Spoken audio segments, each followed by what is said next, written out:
Oke, perkenalkan nama saya Jalaluddin Syam dan selanjutnya ada teman saya di sini. Perkenalkan.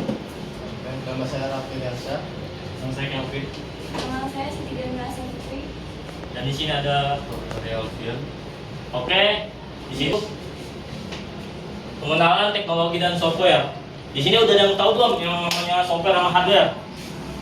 Jom, siapa yang udah ini? Perbedaannya software terus ada yang tahu nggak kira itu kalau software itu apa, terus hardware itu dia tahu nggak kira itu apa? Ada yang tahu nggak? Ada yang tahu nanti kalau kasih ke dia deh. Ada yang tahu, yang tahu teknologi lah itu perbedaannya. Simpel sih perbedaan software dan hardware dulu. Mungkin kalau kamu harus selesai ke sistem nanti tinggal diartiin doang ya, ada software dan hardware itu apa sebenarnya. Sebenarnya simpel aja sih, nggak usah dulu. Oke. Untuk hardware sesuai dengan terjemahannya. Hardware perangkat keras. Hardware itu mencakup kayak yang bisa dilihat dan bisa dipegang sekaligus sama manusia. Jadi kayak CPU, monitor, keyboard, mouse, sama yang lain-lain. Kalau software bisa di dalam hardware itu sendiri sebagai aplikasi seperti Microsoft Excel, Word, ataupun Docs. Oke. Namanya siapa? Christian. Nama Christian. Ada yang keren pelajarannya. Oke, kalian tadi benar dibilang sama Christian itu sebenarnya kurang lebih begitu. Software itu sebenarnya itu seperti nama Christian. Software itu seperti artinya itu perangkat lunak sebenarnya teman-teman. Perangkat lunak itu nanti akan dijelaskan penjabaran di slide selanjutnya. Cuma kita bisa mulai dulu dari apa itu teknologi teman-teman. Teknologi itu berasal dari kata tek secara seni dan logos ilmu. Jadi teknologi berarti ilmu atau cara untuk membuat sesuatu agar pekerjaan manusia menjadi lebih mudah dan efisien. Di zaman modern, teknologi hadir dalam bentuk alat dan sistem digital seperti komputer, internet, dan aplikasi. Mungkin boleh bisa di next. Nah, terus mengapa sih kita perlu mengenal teknologi? Kita hidup di zaman serba digital.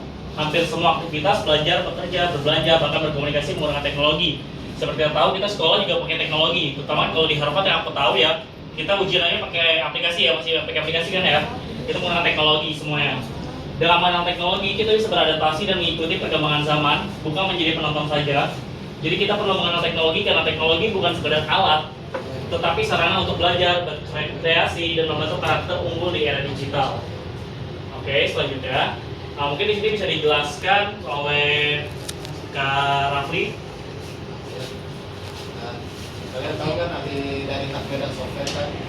Nah, software itu software adalah sebuah pengembangan atau sistem dari membuatnya hardware bisa berfungsi sesuai keinginan manusia. Kalau di hardware adalah tubuh, maka seperti kayak komputer gitu, komputer pasti ada hardware ya.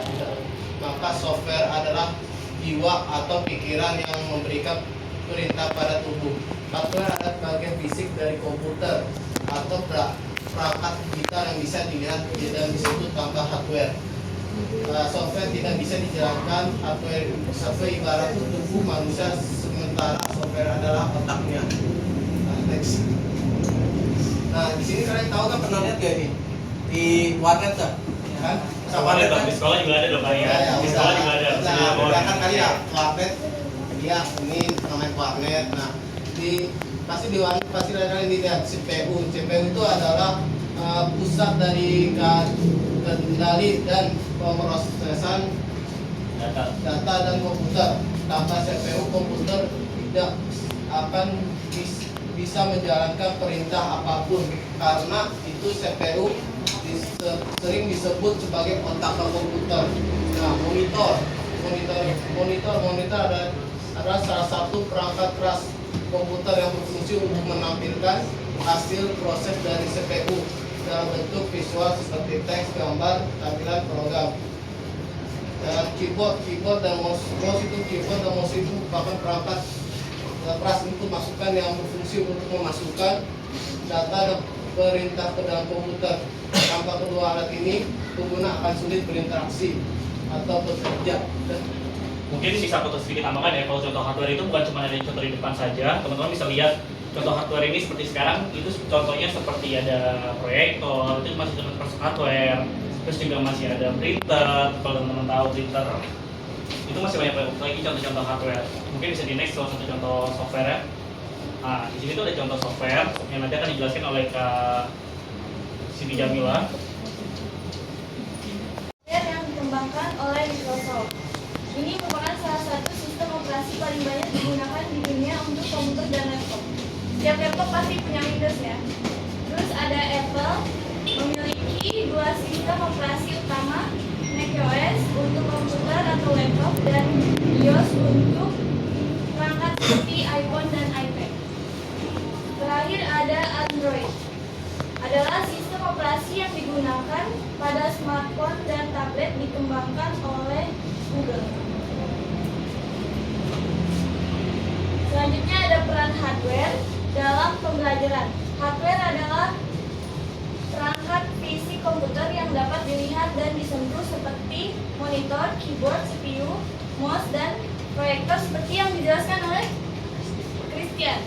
Diingat ya, nanti aku ada kasih kuis yang bisa jawab dapat hadiah. Lanjut, dalam pembelajaran hardware berfungsi sebagai alat bantu utama untuk menjalankan software dan mendukung proses pembelajaran mengajar berbasis teknologi. Di sini ada di sini ada pelajaran itu enggak? Iya. Ada berarti udah paham ya sama hardware. Ada.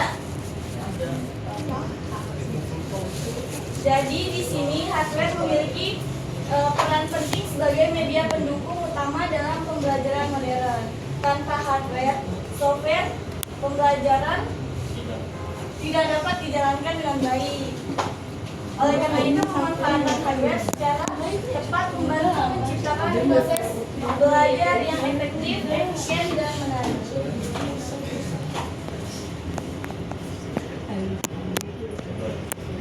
Oke, di sini ada namanya peran software dalam pembelajaran. Software adalah perangkat lunak berupa program atau aplikasi yang digunakan untuk menjalankan berbagai perintah pada komputer atau perangkat digital. Dalam dunia pendidikan, software berperan penting untuk mendukung proses belajar mengajar baik dalam kelas maupun secara daring. Software juga memiliki peran penting dalam dunia pendidikan sebagai alat bantu pembelajar digital. Dengan software, proses belajar menjadi lebih menarik, efisien, dan dapat menumbuhkan karakter mandiri, kreatif, serta bertanggung jawab pada siswa. Next. Oke, manfaat teknologi software dan hardware dalam dunia pendidikan. Jadi, teknologi dalam pendidikan menyangkut hardware dan perangkat keras atau disebut juga software, perangkat lunak yang digunakan untuk mendukung kegiatan belajar mengajar. Keduanya membantu menciptakan lingkungan belajar yang lebih interaktif atau efektif dan efisien baik di sekolah maupun di luar kelas.